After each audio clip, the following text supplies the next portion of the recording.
Hey everybody, it's Roy from ANSgear. We're upstairs with the brand new regulator from Empire. This is the Empire FLO regulator. Now you may have seen this regulator on a tank that I have downstairs on my bench. We've been using it for quite some time now for testing, tech work, demo, just all sorts of stuff. So it's been running for quite some time and I've had no issues with it. It's a great regulator. If you're looking for something a little different and a little awesome, this is regulator to check out right here. So the new FLO regulator from Empire, you got 4 colors: gold, black, red, and blue. A couple things from the outside we can look at. Nice small gauge on there, so we're keeping it nice and compact. Redesigned burst discs, so they are nice and compact as well, almost flush with the regulator body right there. We have a redesigned low what's the word I'm looking for right there? I'm going to say compact or low, low something. I know there's a good word I could throw in there with that one. But anyway, it's a low profile. That's the word I was going for right there. Low profile fill nipple right there. So not super far sticking out. That makes it nice and compact as well. And then just a overall small size form factor right there. So nice regulator. Let's go ahead and weigh it up real quick before we get into the details of this. So these are coming in at a little over 5 ounces. So that's fluid ounces. We don't want that. Let's change this. There we go. 5.8 ounces right there. So nice lightweight regulator. Let's talk about this regulator though. So there's 2 really cool things about this regulator that we want to talk about. First is the ability to set it up in the orientation that you want. Now, a lot of regulators can do that, but this one can be done while it is under pressure. So if you have your bottle on your tank, you filled it up and you're like, man, I don't like the position of the gauge. I don't like where it's digging into my arm, or I don't like where the fill nipple is sitting. You can adjust that without degassing your regulator. And we're gonna talk about that real quick. We're going to do that. I have one that I've been playing around with, so we can open that one up. I want to show you the tool that also you can purchase for these. It does not come with the reg, but this little tool right here has a wrench that pops out from the side right here. And this one I have is really stiff. So it's I'm using this Allen key just to push it out. So we have a little wrench size. I believe this is a 10mm wrench right there. We'll use that when we get inside the regulator. But it has this little star shape or 4-point shape on the end right here. If we look at the end of our regulator, you can see that there are 4 holes on the end. These will mate up and allow us to unscrew this top section off of here. Now, if you don't want to buy this tool, you do not need the tool to pull the regulator apart. But if you don't have the tool, you'll need to use an Allen key like this, and you have to depress the pin, and then you can get this piece off. Because you have to depress the pin when using the Allen key, the regulator does need to be empty. The tank needs to be empty. It needs to be degassed completely. So if you want to be able to adjust it while it's under pressure, you need the tool. If you don't care about that and you can just want to do it whenever you want to do it, then you can use an Allen key. So the tool is not a necessity. It is just handy. It also comes with an Allen key slotted in there. And this will be the one you'll use to adjust all the stuff or take the screws out, all that jazz, if you need to. So that comes in there as well. So we'll use that in a minute right there. First off, the regulator. I'm going to slide these ones just up a little bit, forward. All right, so adjustment on the end right here. Let's just say it was still under pressure, mounted on a bottle. We can take our end right here. We can put this on, line up our holes, and then we can unscrew this. And this will come off. Now, we are not unscrewing sections of the regulator that have gas in them. That's why this allows us to do this. We can bring this up, and this will come off just like this. Now, you can bring this up to the point, I believe, I'm going to put this back on just a little bit. Yeah. So this isn't all the way off yet. We'll take it off in just a minute. So the inner cap right here is not all the way out. But that allows us to take our threaded section of the bonnet right here, lift it up. We can rotate it, and then we can drop it back in, and then we could tighten this back down. So this allows us to move our reg to the position that we want it when it's threaded into whatever source it's threading into right there.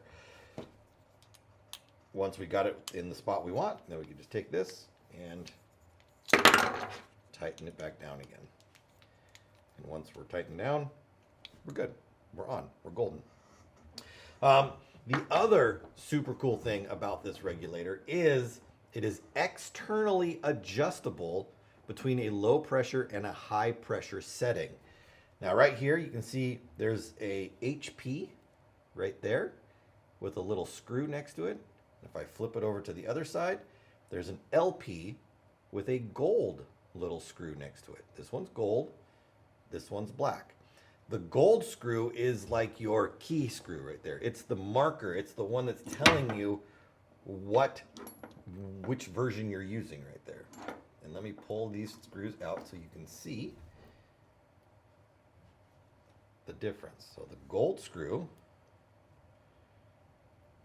is much longer than the black screw. So whatever pressure setting I want to use, whether it be the high pressure setting or the low pressure setting, I just take my gold screw and I put it in that side. So if I want to run a high pressure setup out of this bottle, which is going to be about 800, 835, 850, depends. Obviously they're going for like a 500 and an 800 output between the two.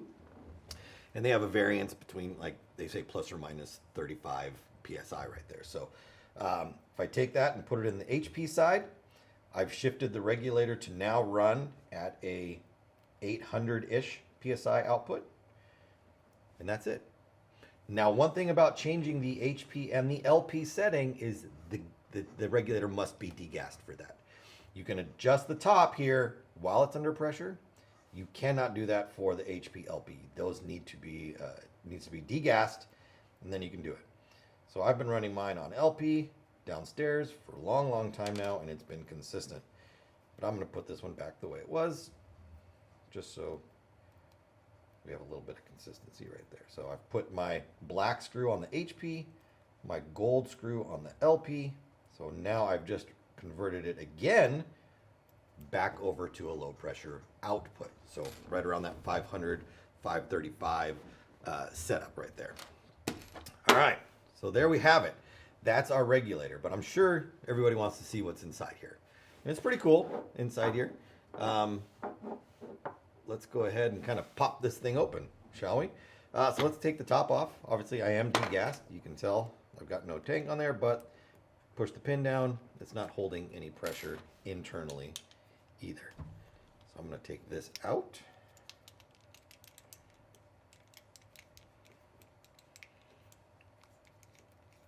And I'm going to take this off. So here's our cap right there. And there's our keyed bonnet section right there. And you can see all the little teeth that are in here where this would key together and set you up. And then you can see that you've got a contained unit that is underneath here. Inside here is where all your pressure is building up inside there, not in this section of the bonnet. That's why this allows us to adjust while it's under pressure, because you have an encased section in here that has the pressure in it. So I can do those right there. We'll get that out of the way. Now this right here, this whole unit is held in place from rotating by these two set screws that are on the outside right here. So we're going to take these set screws out, and we're going to talk about these when we put it back together. You do not need to tighten these set screws down on here, and I will show you why when we take this whole unit out. So we've got these two screws, and you can see at the end of that screw there's a little dog ear in there. It's like a little nub that sticks off the end of the screw. That's going to index into a hole inside there so that it holds it in place and it doesn't let it rotate. That's why you don't need to crank these screws down. You just put them in till you feel them hit the bottom, and you back it up just a bit, and it holds everything in place right there and will not let it rotate.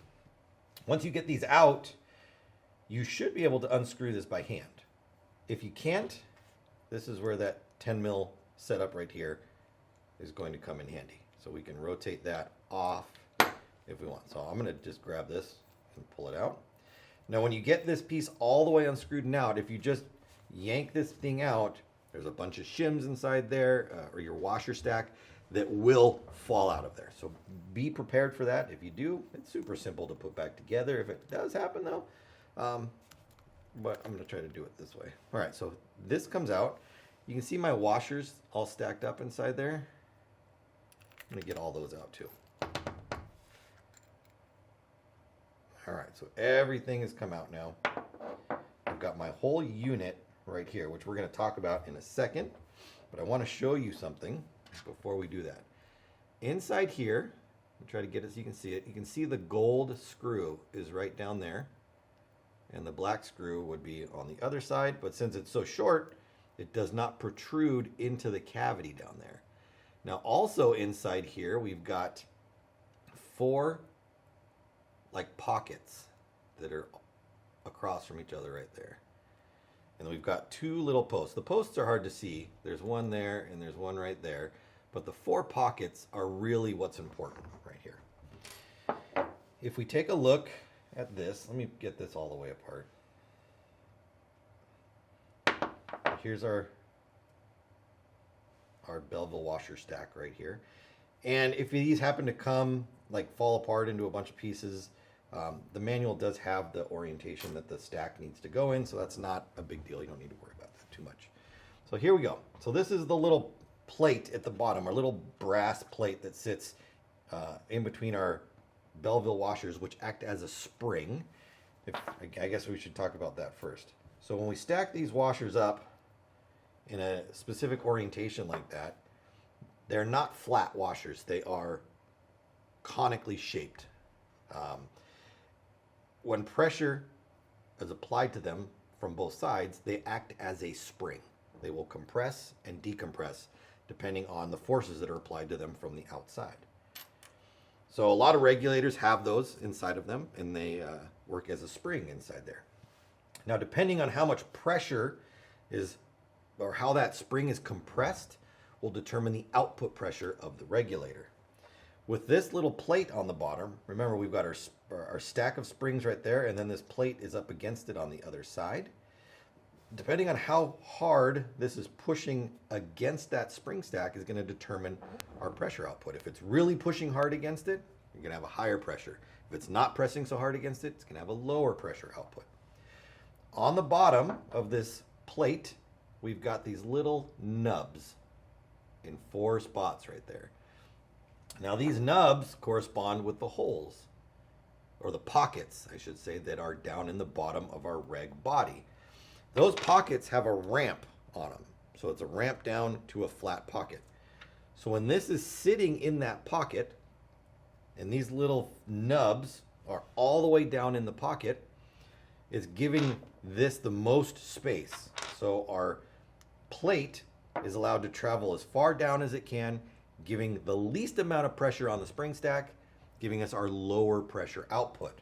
But if we take this screw that's inside here, the gold one, and we switch it to the other side, it's going to push against this little cam right here, and it's going to allow this to rotate back and forth inside there. When we switch it to the high pressure, it rotates the plate, and these little nubs at the bottom are going to ride up the ramp out of the pocket, and it's going to apply pressure to the spring stack, because as it rotates, it goes up the ramp on all sides. So in essence, it goes up, and it applies pressure to the spring stack, which is going to increase our pressure output. So that's how this works. When this is sitting down in the bottom, let me put it down in here.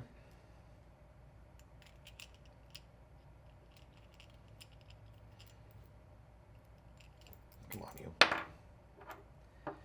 We want this cam to be on here. You can see the cam and the screw pushing against it right there. Now, if I was to take it out and put it on the other side, it would push this way and rotate that cam on the inside there, which would lift it up, which would apply pressure to the spring stack, which would increase our output pressure. So from 500 then to that 800 setup right there. So that's how that works. When you change that screw to either side, it makes this thing go doot, doot, doot, doot, doot, doot, doot, doot, and change the output pressure right there. Super awesome, super simple. All right, so we can pull our piston assembly out right here. We've got our piston with our end. This is what pushes up against the reg seat at the bottom. And then we've got our plunger and our pin right here. Little setup, kind of, obviously very different than what you're used to seeing. This pin runs through an O-ring on the inside, giving us our balanced pressure setup right there. So this is all disassembly. You can pull this whole thing apart. You can take this off, the spring off, and if you need to replace the O-ring that goes around the pin on the inside, you can take these screws out and pull that out. We don't really need to get into that because it's just an O-ring on the inside there. But it is important for our reg seat at the bottom. So this is going to seal up against a reg seat that's in the very bottom down there in that little pocket. Typically what we'll see with pistons in a lot of other regulators is you've got a large piston O-ring on the top up here, and then you have a small piston O-ring on the small end of the piston down here. They've taken that O-ring off the piston and actually recessed it into the body. So down inside the pocket in here, that O-ring is on the inside right there. So it's captured inside the body, and the piston can just run up and down through it. Very similar to reg setups in guns that we've seen lately. So the reg seat is removable and is replaceable. If we take a 1/8 Allen key and we come to the bottom right here, we can unscrew this set screw at the bottom. Underneath that screw is a filter. We're going to help filter debris, anything that might be inside your tank that's going to want to come up through the regulator. That filter is going to help out with it right there. And then from the top side, we could press out the reg seat that's inside here. So the reg seat has 2 O-rings on it. That's to keep it from bleeding out the bottom or pressure from coming out that way. And then, what do we got here? There it is. It was right in front of me. We've got the bottom of our piston that's going to seat up against the reg seat right there and cut air pressure when you've reached your regulated pressure set right there. So this will push down and then close that off, and then you're all buttoned up and ready to go. But like I said, there's a lot of pieces, a lot of things going on inside here, but it's a good reg, and it's been working awesome for me downstairs. The fact that you can adjust the output pressure that easy just by changing a screw from one side to the other, and that you can change your positioning without degassing the reg, I think is super awesome as well. So it's a pretty trick setup. You're going to want to check these things out. Putting it back together is super simple. We're going to throw all of this stuff together real quick. That's going to go up inside there. We're going to take our filter, put it in, make sure that it lies flat, because if you don't have it flat, you're going to crush it when it goes down in there. We don't want to crush our filter. Give that a little bit of a tightening right there. And then we need to put our plate down in there. Remember, our feet, our 4 little nubbins, are going to go down inside the bottom. And then on the bottom of the plate, there's these 2 kidney-shaped slots that are cut out right there. Those are where the 2 little pins that stick up in the bottom right here, they're going to go into those 2 slots right there. So I'm going to just put that through here so I can drop that in. And I can have it kind of be in the right spot.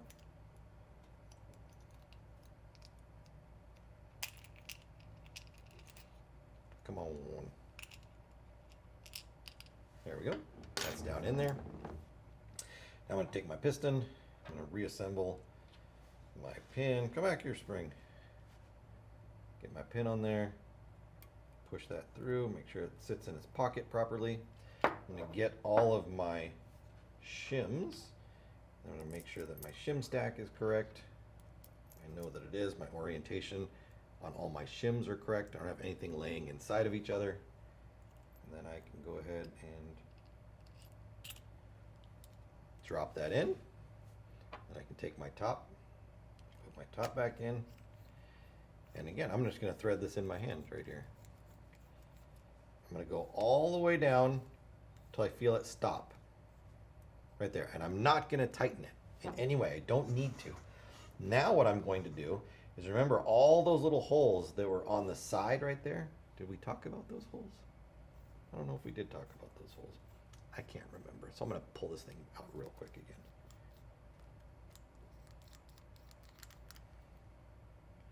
All of these little holes along the side. Look at all those holes. You see them all right there. Those are where this screw is going to fit right into that little pocket right there. That's why we don't need to tighten this down, these screws down. We don't need to crush them down. We put the screw in until we feel it bottom out in a hole, and then we back it up just a little bit so it's not crushing against it, and we're good. That's all we need to do. So again, let's put this in. We'll go all the way down until we feel it stop. And then I'm going to look through the hole, and I'm going to back this up until I have a screw hole that's perfectly lined up. And literally I had to go this far from here, that's all the way down, bottomed out, to there. That's it. That's all the turn I need. I'm going to take my screw, I'm going to put it all the way in. I feel it hit the bottom, and I'm going to back it up just a little bit. Not so much that it comes out or is past flush with this. It's still under flush, but it's not pressing against the bottom down there. I'm not bottomed out. I'm going to go in. I'm going to bottom out. Right there. I'm going to back it up. And that's it. Now this thing cannot rotate. It's being held in place by these two pieces. It's not coming out of there. Put my top back on. Put my cap on. Use my tool if I have one. If I don't, use my Allen key, but I must be not under pressure to do this. With the Allen key. It's definitely, I think, well, I wouldn't say it's easier. You just don't have to worry about pressing down with the Allen key to do it. All right. There we have it. We pulled it apart. We put it back together. We talked about the cool features of the Flow regulator. This one's a cool one. Check it out on the website. We got 4 colors available right now: blue, red, black, and gold. Get yours today at ANSgear.com.